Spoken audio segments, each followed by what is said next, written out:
Dans cette vidéo, nous allons voir quoi faire en bear market. Si tu ne me connais pas, moi je m'appelle Rémi, je suis investisseur en crypto-monnaie depuis 2017 et je suis ici pour qu'on puisse tous ensemble devenir rentable sur le marché des crypto-monnaies. Le DCA, on va déterminer ce qu'on a besoin lorsqu'on veut faire du DCA. Déjà, qu'est-ce que le DCA? Ça veut tout simplement dire Dollar Cost Average et ça nous permet d'investir un montant précis et tu vas l'investir à une date précise et tu vas recommencer à chaque fois. Disons tu mets 1000 € tous les premiers de chaque mois et comme ça va lisser ton investissement. C'est une très bonne méthode parce que ça permet de s'enrichir sans forcément connaître l'état du marché. Le petit inconvénient, c'est que des fois tu vas perdre 3 à 5 ans de ton investissement en fonction du marché sur lequel tu vas te positionner parce que il y a des phases baissières et si tu investis sur une phase haussière pendant 3 à 5 ans et que là en fait il y a un crash monumental, tu reviens au niveau 0. C'est un choix à prendre en compte, mais ça permet de te concentrer sur tes business, ton salariat, bref, tout ce qui peut te rapporter de l'argent autre que les investissements. Maintenant, moi j'ai une méthode bien particulière d'utiliser le DCA, c'est pourquoi je fais cette vidéo aujourd'hui. Je suis sur le Bitcoin, on va prendre l'outil du retracement de Fibonacci. Je précise que je suis sur TradingView. Vous avez un lien dans la description de cette vidéo si vous voulez vous inscrire. Et on va simplement aller chercher le niveau des zéros et on va reporter ça au point le plus haut. Là, qu'est-ce qui va être intéressant de regarder? Ça va être intéressant de regarder le niveau des 0,618. C'est la zone, à partir du moment où tu rentres à l'intérieur, où tu peux commencer à faire du DCA. Donc dès lors qu'on est en dessous du niveau des 0,618, tu peux te fixer une date, disons tous les premiers de chaque mois, et tu investis la même somme à chaque fois. Et là, on est sur un investissement, j'ai envie de dire intelligent, dans le sens où tu pourras pas être perdant sur long terme. En tout cas, si fondamentalement la crypto sur laquelle tu investis est de qualité. Là, je parle du Bitcoin, donc on va pas refaire le tour, mais c'est une monnaie qui est décentralisée, qui n'est détenue par aucun État. Et moi, je t'avoue que je suis plutôt friand sur le long terme pour cet actif. Deuxième point, il va falloir que tu observes les structures du marché. Je t'ai dit que il fallait regarder au moment où on passait en dessous de la barre des 0,618, c'est un premier point. Le deuxième point, il va falloir que tu aies une structure haussière. Donc là, qu'est-ce que ça veut dire? Ça veut dire qu'on voit qu'on a dépassé le niveau des 0,618 juste là. Donc à partir de ce moment-là, comme on voit qu'il n'y a aucune structure haussière, eh bien tout ce qui est ici, on n'investit pas. On attend qu'il y ait des points bas de plus en plus haut et là on discute. Et on commence à faire son DCA. Si on commence à en voir un petit peu là, des points bas de plus en plus haut, eh bien, on commence à DCA. Et puis il y a un crash, on continue de DCA. Mais s'il n'y avait pas ces points hauts et que ça continuait vraiment de descendre, tu n'aurais pas fait ton DCA. Tu le fais à partir du moment où tu as une tendance haussière qui se dessine. Et ça c'est ce qu'on appelle la structure du marché. Maintenant qu'on a vu ça, on va voir comment vendre. D'un point de vue technique, on va réutiliser exactement le même indicateur, retracement de Fibonacci. Si tu veux être protecteur par rapport à ton patrimoine et tu veux être sûr de retirer au bon moment, sache une chose, c'est 90% des altcoins qui font un ATH ne le atteignent jamais. Tu peux observer des vieilles crypto-monnaies comme le Monero, le Zcash, le Dash qui n'ont jamais atteint leur ATH. Là, tu vas tout simplement tirer ton retracement de Fibonacci du point le plus haut ici au point le plus bas et là, tu vas faire exactement la même chose. Tu vas vendre par palier lorsqu'on sera dans le niveau des 0,618. Et comme tu peux le voir, on a pile d'ailleurs atteint ce niveau-là. Ça s'est effectué en juillet 2019. On avait eu la remontée. Et puis, si t'as pas réussi à tout vendre et ça se recasse la gueule, c'est pas très grave. Tu peux attendre une réintégration du cours. Et tu vois, ça s'est effectué novembre 2020. Donc voilà un petit peu comment s'ordonner d'un point de vue technique. Cependant, il n'y a pas que le côté technique. Et c'est pour ça qu'on va partir désormais sur le côté on-chain. Nous avons un graphe qui nous montre l'accumulation, c'est-à-dire l'action d'investir dans l'actif, et la distribution, c'est-à-dire l'action de vendre cet actif. Ça, ce sont des pastilles qui reflètent la distribution et l'accumulation des baleines, c'est-à-dire des personnes qui ont plus de 1000 bitcoins. Vu que toi, tu es potentiellement un plancton quand tu regardes ce graphique, c'est intéressant de surfer sur la vague parce que tu sais que fondamentalement, tu vas pas faire vraiment bouger le marché. Donc bah, simple, tu regardes à partir du moment où on a des couleurs froides et là, tu commences à vendre par palier ta crypto-monnaie. Alors, ce graphique, on l'a uniquement pour le bitcoin. Moi, je suis sur Chain Exposed, mais tu en as sûrement sur des crypto-monnaies. Tu pourrais vérifier sur internet. Et puis, les moments où on commence à réinvestir, là tu peux faire exactement pareil que les whales, c'est-à-dire que toi aussi tu commences à réinjecter parce que tu sais que si elles le font, le prix va partir à la hausse. Ici tu peux voir la courbe qui reflète simplement le côté cyclique de l'actif en question qui est le Bitcoin. Le cycle se fait souvent voir grâce au halving, c'est l'action de diviser par 2 la récompense aux mineurs. Et ben tu peux commencer en plus du côté technique et on-chain que je t'ai partagé à DCA en fonction du bas du marché grâce au côté cyclique et du haut du marché commencer à vendre parce que tu le sais, tu le vois de tes propres yeux, cycliquement, ah bah là on arrive à une période où il faut vendre. Donc voilà ce par quoi tu peux compléter tes analyses précédentes. Juste avant de passer sur la méthode Snipe, je t'invite à me rejoindre sur mon canal Telegram. Tu as des actualités journalières, c'est sous un format minimaliste et je pense que tu vas véritablement apprécier. Pour ce faire, tu cliques sur le premier lien dans la description. La méthode Snipe. Le but de la méthode Snipe va être de prédire avec le plus de précision possible la zone d'achat et la zone de vente. Pour ce faire, je vais te partager un maximum de choses que j'utilise personnellement. On va pas tenter de prédire la pointe du Bitcoin, mais au moins tu auras les éléments nécessaires pour pouvoir avancer à perfectionner cette méthode. On est sur le Relative Unreleased Profit qui nous permet d'évaluer le bottom du Bitcoin ainsi que le top. Donc à chaque fois qu'on était dans les zones vertes, fallait acheter, à chaque fois qu'on était dans les zones rouges, il fallait vendre. Et il ne s'est jamais trompé jusqu'à aujourd'hui. C'est toujours le cas, on peut acheter du Bitcoin au moment où je suis en train de te parler la vidéo. Ça, c'est un premier indicateur de référence. Il va pas nous dire précisément quand acheter ou quand vendre. Mais par contre, il va nous dire sur une unité de temps type mensuel que là, c'est le bon moment d'investir. Le deuxième indicateur que j'utilise, on va partir sur l'order flow. On a ici le long short ratio qui reflète le nombre d'acheteurs et le nombre de vendeurs sur l'actif du Bitcoin au contrat perpétuel. On a exactement la même chose en dessous, les positions des top traders. Moi, comment je fais pour utiliser cet indicateur? Eh bien, tout simplement, ce que je fais, c'est que j'ai analysé que à chaque fois qu'il y avait trop d'acheteurs qui se prononçaient, le Bitcoin partait vers le bas, et quand il y avait trop de vendeurs qui se prononçaient, le Bitcoin partait vers le haut. Tout simplement. En utilisant cet indicateur et en le combinant avec le précédent côté on-chain, je sais qu'actuellement, on est sur des niveaux plutôt intéressants pour se prononcer sur un achat et dire qu'on peut être sur le bottom. Mais on peut pas en terminer là-dessus, il va falloir qu'on aille plus loin. Et là, cette fois-ci, on va aller chercher le côté technique. Pour le côté technique, il y a plein de choses qu'on peut faire et il n'y a aucune méthode miracle. Déjà, active les volumes. Donc si tu sais pas où trouver ça, tu vas sur indicateur et tu tapes tout simplement volume et tu vas pouvoir le retrouver juste ici. Le Bitcoin, il faut savoir une chose, c'est que à l'époque, il était souvent tradé avec l'USD. Donc vu qu'il était tradé avec l'USD, si tu veux trouver des points de référence, mets-toi sur BTC/USD et pas BTC/USDT parce que l'USDT est apparu assez récemment. Donc quand tu regardes en 2018 par exemple, on n'avait pas beaucoup de volume par rapport à aujourd'hui et quand tu te remets sur un graphique USD, eh bien on avait beaucoup plus de volume que ça à l'époque. Moi, comment je vais faire pour l'utiliser? Là, je suis en weekly. Donc je vais regarder les pics de volume. Typiquement, là on a un pic de volume. Donc je vais aller scruter et ce que je vais faire, c'est que je vais me mettre sur la clôture et je vais reporter comme ça une trendline qui va me permettre d'afficher une target de prix. Donc là, on est pile sur les 8000 $. Deuxième point qu'on peut employer, ça va être d'utiliser tous les indicateurs. Donc quand j'ai dit tout, ça peut être Ichimoku, extension de Fibonacci, retracement de Fibonacci, résistance, support, absolument tout. Car le but est de trouver des zones de convergence, c'est-à-dire des zones où le maximum d'investisseurs, traders vont se positionner sur des niveaux d'achat ou de vente. Donc on va faire un petit exemple ensemble. On va prendre Ichimoku, on va la poser, donc là on est en weekly. On va déporter simplement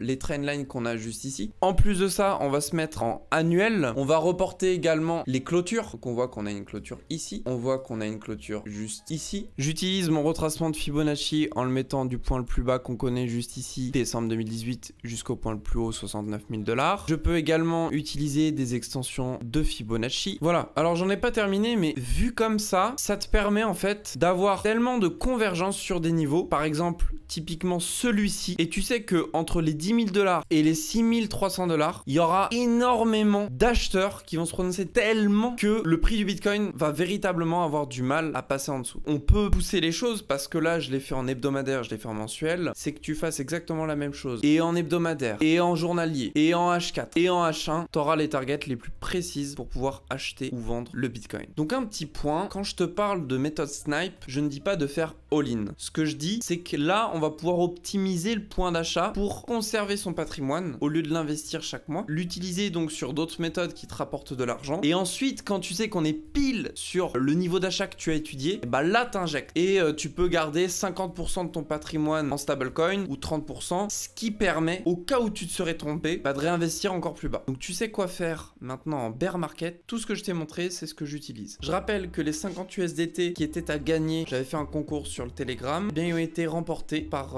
cette personne-là. Donc bravo à toi et il y en aura d'autres dans le Telegram. Donc si tu veux pas rater ça, rejoins-nous dès maintenant. Profite de ta petite dose d'actualité. Je te souhaite à toi une très très belle journée. Prends soin de toi et de tes proches et on se retrouve dans une prochaine vidéo.